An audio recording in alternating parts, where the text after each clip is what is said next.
Bismillahirrahmanirrahim. It's me Sayyid Muhammad Hassan Raza from mathymath.com. Let's start with question number 2 of exercise number 7.5.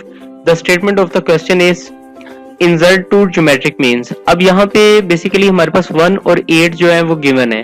1 और 8 के अंदर दो geometric mean जो है वो हमने इंसर्ट करने हैं. तो वो ज्योमेट्रिक मीन जो हम यहाँ इंसर्ट करेंगे इनकी वैल्यूज क्या होंगी ये फाइंड आउट करनी है. तो हमने ये सबसे पहले तो ये सपोज कर लिया कि जो दो ज्योमेट्रिक मीन यहाँ पे हमने इंसर्ट करने हैं ये G1 और G2 हैं जो कि 1 और 8 में. सो हमारा सीक्वेंस जो है वो कुछ इस तरह बनेगा कि 1 G1 G2 एंड 8, यानी 1 और 8 में दो ज्योमेट्रिक मीन G1 और G2 डाल दिए. अब इस तरीकाकार के थ्रू अब हमारे पास जो सबसे पहली टर्म बनी वो 1 है, यानी A1 इज इक्वल टू 1 आ गया. तो 8 कौन सी टर्म होगी? ये ऑब्वियसली फोर्थ टर्म होगी, यानी 1 2 3 और 4.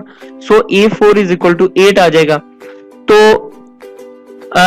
ये ज्योमेट्रिक वन जो G1 है और G2 है इसकी वैल्यू को फाइंड आउट करना है. सो सबसे पहले तो R जो है R को फाइंड आउट कर लें कि रेशो क्या है, इन दो ज्योमेट्रिक मीन्स के दरमियान रेशो क्या बनेगी. क्योंकि अगर सिर्फ हम R को फाइंड आउट कर लें सो हम इजीली इस टर्म से इस टर्म पर जंप कर सकते हैं, यानी फर्स्ट टर्म से सेकंड, सेकंड से थर्ड. क्योंकि इनके अंदर बेसिक जो डिफरेंस होता है वो रेशो का होता है, किस रेशो से एक टर्म का डिफरेंस दूसरे से किस रेशो से है. तो बेसिकली सबसे पहले तो R जो है इसको फाइंड आउट करते हैं और हम शुरू यहाँ से करते हैं कि A4 से हम शुरू करते हैं. तो सबसे पहले यहाँ पे ज्योमेट्रिक मीन का फार्मूला जो है वो AN is equal to A1 into R raise to power n-1 है. यहाँ पर n को 4 से रिप्लेस करें. So A4 is equal to A1 multiplied by R की पावर आ जाएगी 4-1 जो कि 3 आ गया.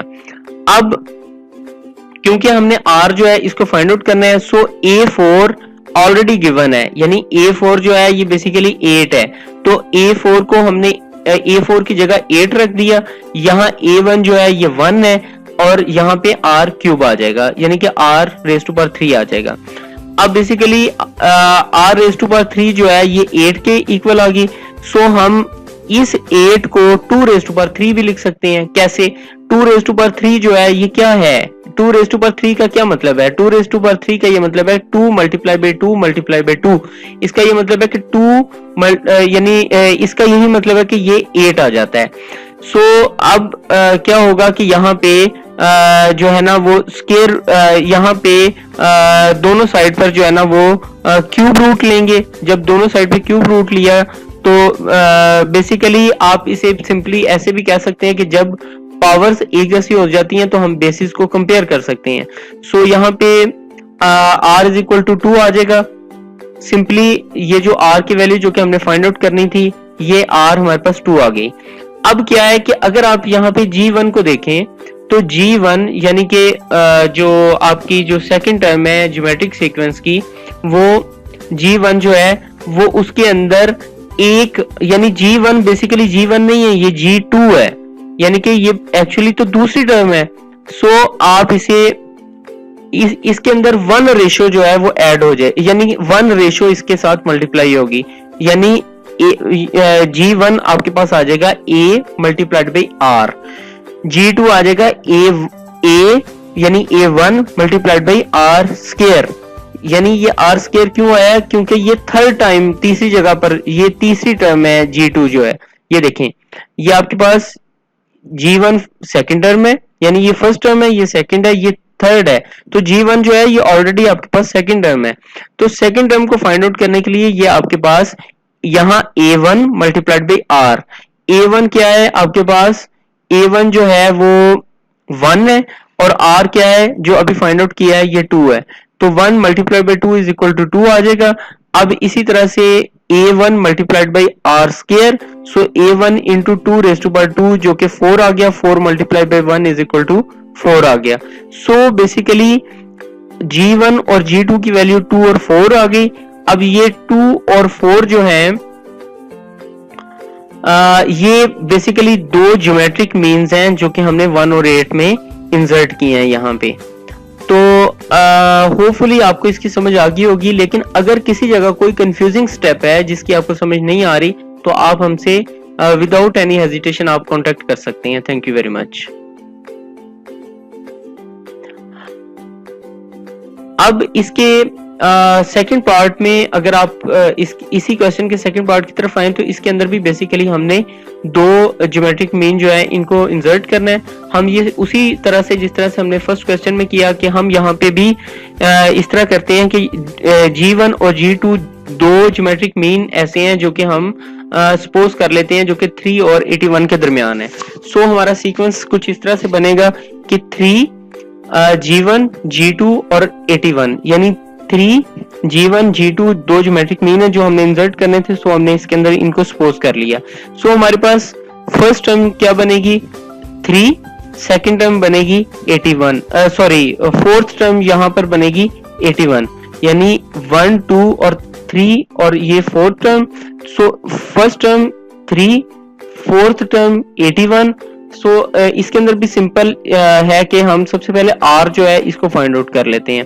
सो R को फाइंड आउट करने के लिए ज्योमेट्रिक मीन का फार्मूला जो है वो an is equal to a1 into r raise to power n-1 है। So fourth term find out करनी है। सो फोर्थ टर्म हम इसे a4 जो है क्योंकि हमारे पास गिवन है a4 is equal to a1 into r raise to power 4-1 जो कि r क्यूब आ गया। अब यहाँ पे हमने किया इस तरह से कि a4 की वैल्यू जो है वो उसको पुट अप किया। a4 की वैल्यू जो है वो 81 है। 81 इज इक्वल टू a1 जो है वो 3 है। 3 यहाँ पे आ गया और यहाँ पे r क्यूब है। अब सिंपल यहाँ पे 3 और r क्यूब मल्टीप्लाई हो रहे हैं, इसलिए जिस वक्त ये इक्वल साइन से 3 इक्वल साइन के दूसरी साइड पर आएगा तो ये डिवाइड हो जाएगा। सो 81/3 आ गया।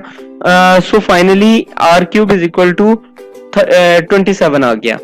अब आप 27 को 3 रेज टू पावर 3 भी लिख सकते हैं, यानी 3 रेज टू पावर 3 का ये मतलब है कि 3 टाइम्स मल्टीप्लाई होगा तो ये 27 आ जाएगा।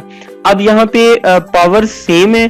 सो बेसिस जो है वो कंपेयर हो जाती हैं, या आप इसे वैसे कह लें कि दोनों साइड पर क्यूब रूट ले लिया। सो r इज इक्वल टू 3 आ जाएगा। सो r फाइनली 3 के इक्वल आ गया। तो r की वैल्यू जो है इसको फाइंड आउट करना था, r हमने यहाँ पे फाइंड आउट कर लिया। अब इसके अंदर G1 और G2 की वैल्यू बड़ी सिंपली हम उसी तरह से इसे फाइंड आउट कर लेते हैं। G1 बेसिकली हमारी जो है वो सेकंड टर्म है, इसलिए ये फर्स्ट टर्म के साथ r जो है वो मल्टीप्लाई होगा तो हमारे पास सेकंड टर्म आएगी। सो यहाँ पे a1 जो हमारे पास फर्स्ट टर्म है 3 और r जो अभी हमने कैलकुलेट किया है ये भी 3 है। So 3 multiply by 3 is equal to 9 आ गया।